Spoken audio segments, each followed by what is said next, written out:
Бу тормышта бер кайчанда, бер кемгә дә сөйләп булмый торган серләр була.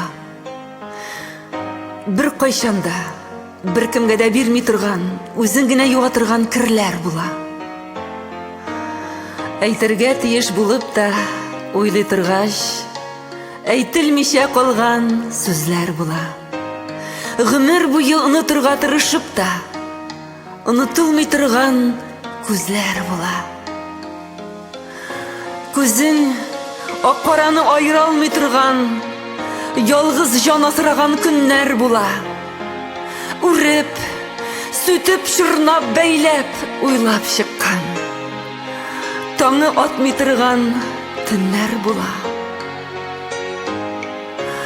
Аңлатырга сүзләр табып булмый торган, сине бәйләп алган сагыш була. Күргәннәргә сабыр булып, күрмәгәнгә күрсәтмәсен дигән язмыш була. Башына төшмәгән кеше белми торган, аңлый алмый торган әрнү була. Үзен күптән гафу итеп, ә йөрәген кабул итә алмаган халәт була. Һәм шуларның барсын түкми, чәчми, кеше күңеленә салып куя. Яши, авыр бер йөк булып, күңелдәге сандык шыплап тула.